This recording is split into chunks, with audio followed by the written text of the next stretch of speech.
মুকুল রায়ের বিধায়ক পদ খারিজ করল কলকাতা হাইকোর্ট। দলত্যাগ বিরোধী আইন অনুযায়ী তার বিধায়ক পদ খারিজ করল কলকাতা হাইকোর্ট। একই সঙ্গে বিধানসভার অধ্যক্ষের সিদ্ধান্ত খারিজ করল কলকাতা হাইকোর্ট।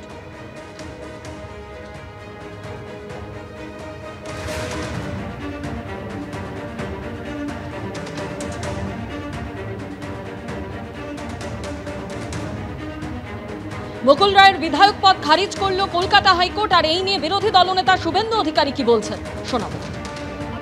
সংবিধানের জয় হয়েছে, বাবা সাহেব আম্বেদকর প্রণীত সংবিধানের জয় হয়েছে, সংবিধানের 10th শিডিউলের জয় হয়েছে। আমি অত্যন্ত খুশি। লম্বা লড়াই লড়েছি, আমরা 4 বছর ধরে লড়েছি এবং 15 বছর প্রায় হতে যাচ্ছে বিমান ব্যানার্জির নেতৃত্বে সংবিধানকে ভায়োলেট করা হয়েছিল এবং প্রত্যেকটা এর আগে সিপিএম কংগ্রেস এবং ওরা এফেক্টেড হয়েছে, কিন্তু ওরা লড়তে পারেনি। 21-এর পর থেকে বিজেপি টার্গেট ছিল। বিজেপির একটার পর একটা বিধায়ককে নানাভাবে কাউকে প্রলোভন দেখিয়ে, কাউকে অর্থের বিনিময়ে, কাউকে পুলিশ দিয়ে মিথ্যা মামলা করে নিয়ে গেছিল। তা আজকে এটা দরকার ছিল যে বিমান ব্যানার্জি, মমতা ব্যানার্জিরা শেষ কথা বলে না, ভারতবর্ষের সংবিধান শেষ কথা বলে। এটা সংবিধানের জয় হয়েছে, আমি খুশি। এবার পালা আলিপুরদুয়ারের সুমন কাঞ্জিলাল, বিষ্ণুপুরের তন্ময় ঘোষ, হলদিয়ার তাপসী মণ্ডলের। আমরা এই জাজমেন্টের পরেই এদের বিরুদ্ধেও আমরা আদালতে যাব, কারণ আমরা ইতিমধ্যে স্পিকারের কাছে ফেলে রেখে দিয়েছি, উনি করেননি। আমরা যা করার করছি, আমরা প্রত্যেক কেসে যাব। উনি সংবিধান মানেননি, আজকে সংবিধানের জয় হয়েছে এবং বিজেপি করে দেখিয়েছে। 2011 থেকে 21 কংগ্রেস সিপিএম তাদের এমএলএদের উপরও একই জিনিস করেছিল, তারা করে দেখাতে পারেননি। কিন্তু আমরা বিজেপি আইনি লড়াই করে, লাগাতার লড়াই করে, ধৈর্য এবং সহ্যের সাথে 4 বছর লড়ে আজকে পশ্চিমবাংলায় সংবিধানকে প্রতিষ্ঠা করতে পেরেছি। কথায় কথায় বাড়িতে ডেকে নিয়ে গিয়ে একটা করে উত্তরীয় পড়িয়ে টিভিতে পারসেপশন জেনারেট করা, হাইপ তোলা, এই জিনিস বন্ধ হয়েছে। কেউ দল ছাড়তে চাইলে পদত্যাগ করে যান। আমি শুভেন্দু অধিকারীও আমার বিধায়ক এবং মন্ত্রিত্ব ছেড়ে সাধারণ নাগরিক হিসেবে বিজেপিতে গেছিলাম। রাজ্যসভা ভোটে ওপেন ভোট দিয়েছে ইমানি বিশ্বাস, চাঁদ মোহাম্মদ, এরা সব ওপেন ভোট দিয়েছিল, তারপরেও অ্যাকশন হয়নি। সংবিধান জিতেছে। পশ্চিমবঙ্গ বিধানসভার তৃণমূলের অধ্যক্ষ এবং মুখ্যমন্ত্রী মমতা ব্যানার্জির পরাজয় হয়েছে। এটা সংবিধানের জিত, 10th শিডিউলের জিত। বিজেপি সিনসিয়ার লড়াই করে, বিজেপি সংবিধানকে রক্ষা করার জন্য লড়াই করে, প্রমাণ হয়েছে। 11 থেকে 21 কংগ্রেস এবং সিপিএম তার এমএলএদেরকে রক্ষা করতে পারেননি। এমএলএকে ডেকে নিয়ে গিয়ে জয়েন করিয়েছে। সূর্যকান্ত মিশ্র বা মান্নান সাহেবরা তাদের রক্ষা করতে পারেননি বা তাদের দল রক্ষা করতে পারে। আমরা এটা একটা নজির এবং ইতিহাস তৈরি করলাম ভারতীয় জনতা পার্টির যে দীর্ঘ 4 বছরের লড়াই করে। শুভেন্দু অধিকারীর বক্তব্য আপনারা শুনলেন। তিনি বলছেন যে সংবিধানের জয় হয়েছে। এর আগে 2021 সালে প্রথমে বিজেপি নেতা অম্বিকা রায় তিনি মামলা করেছিলেন এবং এরপর শুভেন্দু অধিকারী তিনি আদালতের দ্বারস্থ হন মুকুল রায়ের বিধায়ক পদ খারিজের আবেদন জানিয়ে। দলত্যাগ বিরোধী আইনে এবার মুকুল রায়ের বিধায়ক পদ খারিজ করে দিল কলকাতা হাইকোর্ট এবং একই সঙ্গে বিধানসভার অধ্যক্ষের সিদ্ধান্ত খারিজ কলকাতা হাইকোর্টের।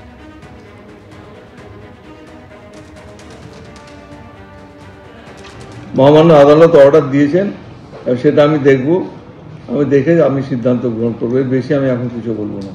এটা অনেক বিতর্কিত বিষয় রয়েছে, তো আমি ব্যক্তিগতভাবে মনে করি article 212 of constitution of India, তাতে আমাদের একটা প্রোটেকশন রয়েছে। বিধানসভার অধ্যক্ষের যে সমস্ত উনি যে কার্যকলাপ রয়েছে তার উপর সাধারণত হস্তক্ষেপ করা যায় না। কিভাবে এমনি হস্তক্ষেপ করলেন আমি রায় না দেখে কিছু বলতে পারবো না।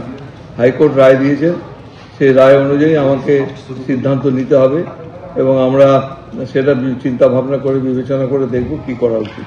এবং আমি সমস্ত দিক বিচার করে আমি মুকুল রায়ের যে এগেনস্টে যে অ্যান্টি ডিফেকশন পিটিশনটা করেছিল সেই পিটিশনটা আমি খারিজ করে দিয়েছিলাম। আর মহামান্য আদালত যে অর্ডার দিয়েছেন আমি রায়টা দেখব, দেখে এক্সামিন করব, তারপর আমি সিদ্ধান্ত নেব কি করা উচিত না কি করা উচিত। দলত্যাগ বিরোধী আইন অনুযায়ী মুকুল রায়ের বিধায়ক পদ খারিজ করল কলকাতা হাইকোর্ট। আর এই নিয়ে তৃণমূল, সিপিএম, কংগ্রেস কার কি বক্তব্য শোনাবো। এই বিষয়টির উপর বিধানসভার মাননীয় অধ্যক্ষ বিমান বন্দ্যোপাধ্যায় তাঁর বক্তব্য তিনি জানিয়েছেন।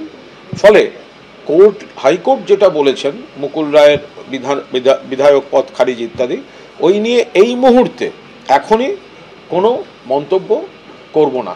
আর মুকুলদা শারীরিকভাবে খুবই সংকটজনক অবস্থায় আছেন, তার দ্রুত আরোগ্য কামনা করি। আর মুকুলদা তো নিজেই কনফিউজ ছিলেন কোন দলে আছেন, তো সেই কনফিউশন এই তদন্ত করতে গিয়ে মামলা মোকদ্দমার কাগজে এই কনফিউশন কোর্ট চত্বরেও সঞ্চারিত হয়েছে। তো ফলে কাগজে কলমে দিনের শেষে বিজেপির একজন এমএলএ কমেছে, তৃণমূলের কি ক্ষতি হবে? তৃণমূলের কোনো ক্ষয়ক্ষতির ব্যাপার নেই। বিজেপির এ বিষয়ে কথা বলার কোনো অধিকার নেই, কারণ যে বিজেপি একের পর এক রাজ্যে অন্য দলের বিধায়ক ভাঙিয়ে দলবদল করে সরকার গঠন করছে, দলবদল করানোর জন্য সিবিআই ইডিকে ব্যবহার করছে, তো তাদের মুখ থেকে এখানে কোনো বড় বড় কথা শুনবো না। এটা ঠিক যে মুকুল রায় ছবি দিয়ে দেখি খুবই অসুস্থ, কিন্তু তা সত্ত্বেও রায়টা যথার্থ যুক্তিসঙ্গত। আমি এই রায়কে স্বাগতই জানাচ্ছি। এটা সংবিধানের জয়, এটা দলত্যাগ সংক্রান্ত যে আইন তাকে রক্ষা করার মতন করে বন্দোবস্ত, যে কাজটা ছিল স্পিকারের অফিস ফেল করেছে, পারেনি। একই সাথে এই রায়টা যেমন মুকুল রায়ের বিধায়ক পদ খারিজের রায়, তেমনি স্পিকারের অফিসের অযোগ্যতা, অপদার্থতা এবং সংবিধান রক্ষায় ব্যর্থতা, তার বিরুদ্ধে কোর্টের রায়। মানে চুরি করলে তো আপনার পুলিশের কাছে যায়, এক্ষেত্রে যাওয়ার কোনো উপায় ছিল না। এটাকে বলে পলিটিক্যাল থেফট, রাজনৈতিক চৌর্যবৃত্তি। আমাদের এমএলএ থেকে কাউন্সিলর থেকে শুরু করে পঞ্চায়েত, পুরসভা সব প্রতিদিন পতাকা বদল করিয়েছে। আর আর হাইকোর্ট যেটা করেছেন, কোর্ট যেটা নির্দেশ দিয়েছেন, একেবারে সর্বৈব ঠিক এবং এটাই হওয়া উচিত। কিন্তু যিনি বলছেন এ তো ভূতের মুখে নাম, তিনি তৃণমূলের পতাকা কাঁধে নিয়ে সারা মুর্শিদাবাদ, মালদা, দিনাজপুর সহ যেখানে যেখানে বিরোধীরা থেকেছে সেই বিরোধীর গণতন্ত্রের কণ্ঠরোধ করেছে যে লোকটা, তার নাম শুভেন্দু অধিকারী সহ তৃণমূল।